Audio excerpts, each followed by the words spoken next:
What's up, storyteller? I'm Clark Rowanson, the magic engineer, and it's time to talk about magic. In this video, I'm going to be talking about one of the topics I actually covered in one of my live streams, so the format may be a little bit different than you're used to. I sure hope you still enjoy the content, and we're going to jump over to that right now. All right, let's just start with what is Sanderson's First Law. If anybody who's not familiar with that, it's from the author, Brandon Sanderson. He has 3 laws that are not him trying to impose his will on anybody in the world or anything like that. It's just they're rules of writing that he follows to help him do better with his stories. And the first one is, it states that an author's ability to solve conflict with magic is directly proportional to how well the reader understands said magic. There's actually an entire essay on his first law of magic that he wrote a long time ago. And you can go and read it. It's actually where a lot of the conversation about hard and soft magic comes from, is because from there he goes on to talk about how hard magic systems are more well known. And I've talked about this before in some of my other videos. I think he was missing that split with rational and irrational, but really he was getting into all of that. And that is what he states the first law is. And I want to talk about the truth of Sanderson's First Law of Magic. And the real truth about that law is it's not actually a law of magic as much as it is a law of foreshadowing and a law of implications. It's a law of storytelling, one that we're already fairly familiar with, especially if you're familiar with thrillers or tropes or something like that.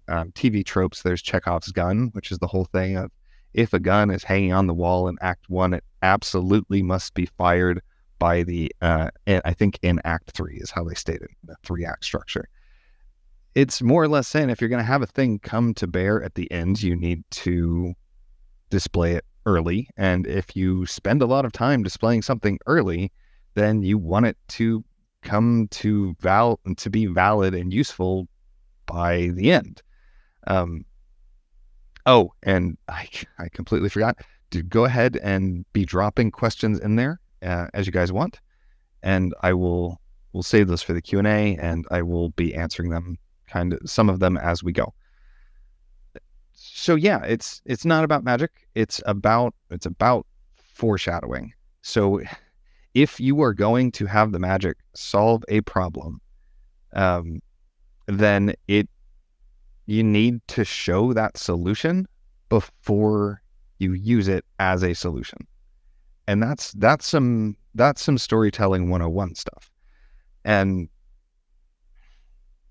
I mean, that's about it. That's the long and short of it. Is a lot of people get really focused on the magic, and it's a more general rule about foreshadowing and presentation in general, because if you do those things wrong in a mystery novel, even if you don't have magic, it's not gonna, the conclusion isn't going to be satisfying. And this applies all over the place. Even if we just look at Sherlock Holmes, right? Even if we just look at the Sherlock Holmes movies with Robert Downey Jr., which are amazing. Love those movies so much. Yeah, if we didn't see any of Sherlock's cognitive powers, and then at the end, he just unveiled everything about how Blackwood did all of it, I would be out of nowhere. It wouldn't make any sense, and it would be frustrating, and it would be unsatisfying.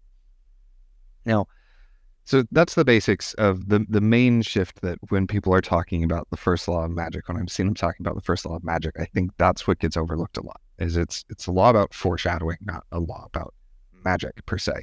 There are also a number of misconceptions that I think go with it. The biggest one is people take that law, and especially the essay talking about that law, and take that all to mean that if you want to solve problems, you have to have a hard, rational magic system. And you don't. You just don't. And we're going to talk more about that later in the next part, when we're talking about plot problems a little more, because it doesn't have to be a hard rational system. You just need to explain the solution needs to be explained and foreshadowed in advance. That's it. You don't have to explain the entire magic system just to have the magic solve a plot problem. Yeah, it doesn't have to be hard rational. You can do this with soft systems. You can do this with irrational systems. It's really about homing in on how you're trying to use it and make sure you are laying the groundwork for using it in that fashion. So like that's the big one, is they think it has to be hard rational. People think that soft irrational magic systems can't solve plot problems at all. People will turn to Lord of the Rings and be like, oh, that's soft irrational. That's why Gandalf couldn't solve the problem with the eagles and so on and so forth. And it's not really true. I do also have a number of examples that I want to look through of where the explanation was done poorly or done well. Hey, quick break. Just want to say, if you are enjoying this video, please do take a second to like, subscribe, and hit the notification bell. It helps tremendously. And that's all I've got. So back to the content. And I'm actually just going to start with some of Brandon's stuff. Because in the very first Mistborn novel, the Final Empire, I believe, it's been a while since I've read the series, but I think the first one is Final Empire.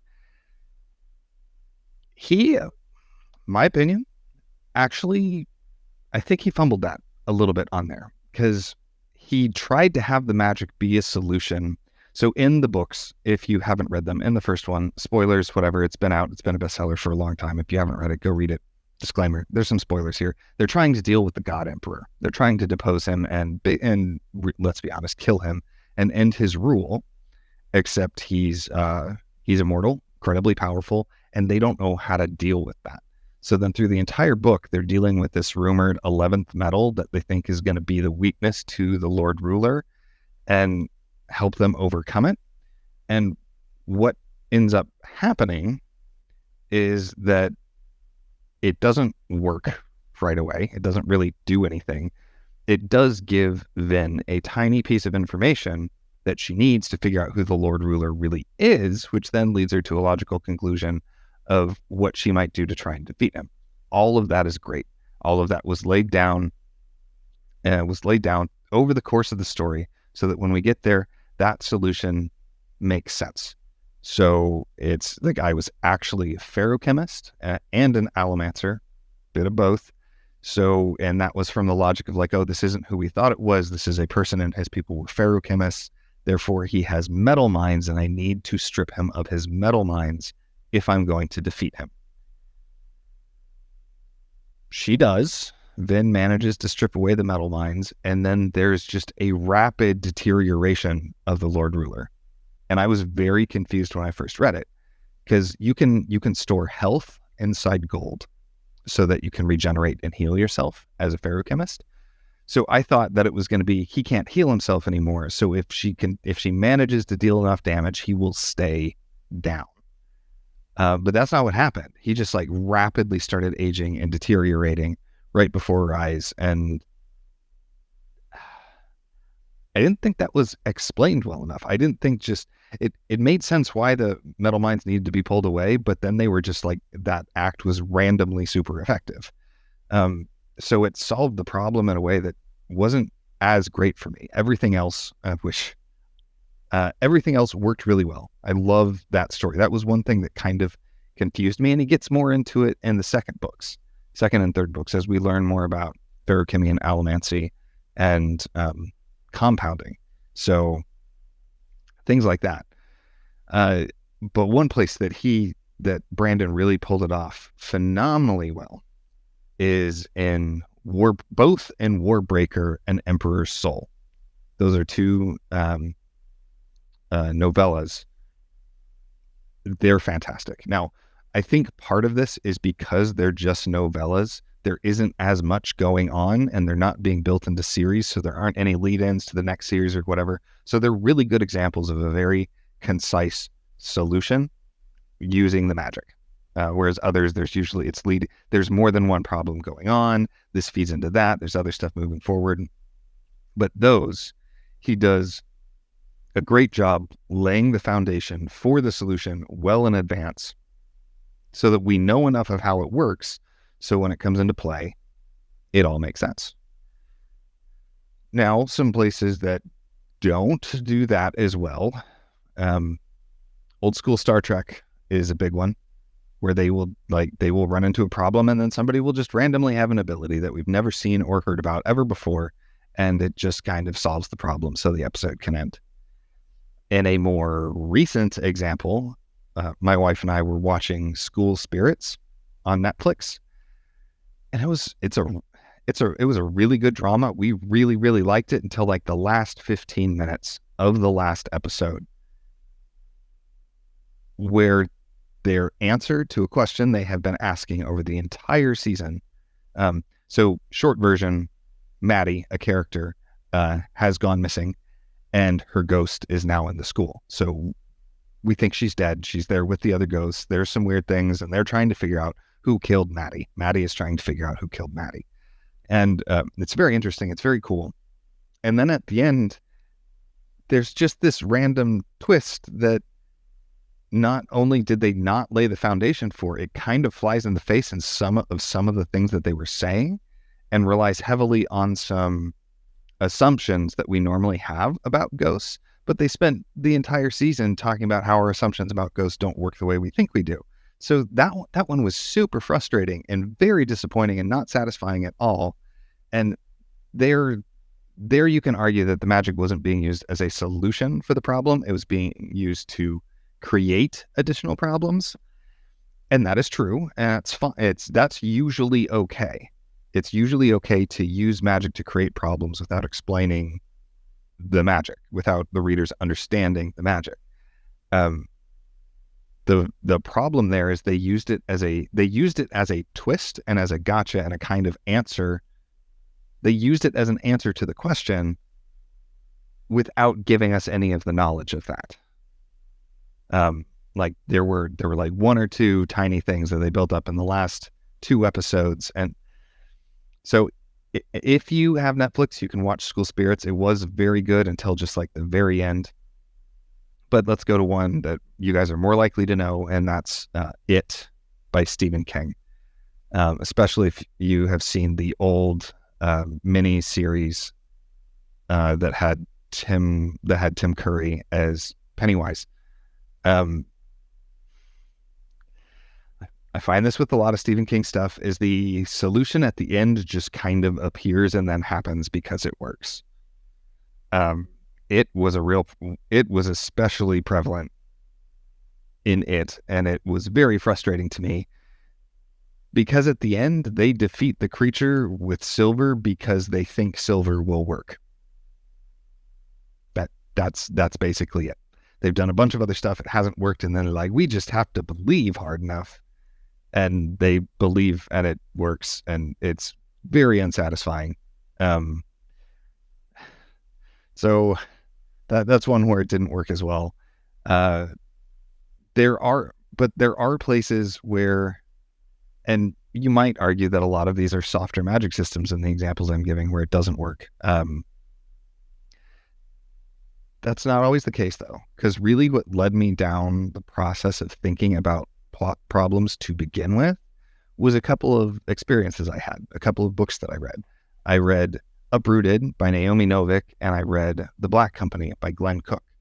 And in both of those, the magic was used to solve problems and kind of just randomly solve problems without really explaining how the magic solved the problem. It kind of just did. And it was still satisfying. It was still okay. It didn't ruin anything for me. And that's kind of the cornerstone of what we're going to lead into when we're talking about plot problems. Because in Uprooted and in Black Company, the magic didn't solve a plot problem. Therefore, it didn't create any sense of dissatisfaction.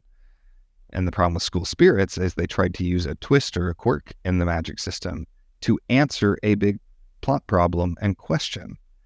So I have my version of Sanderson's First Law, which hopefully will make more sense by the time we're done with the next part of the video.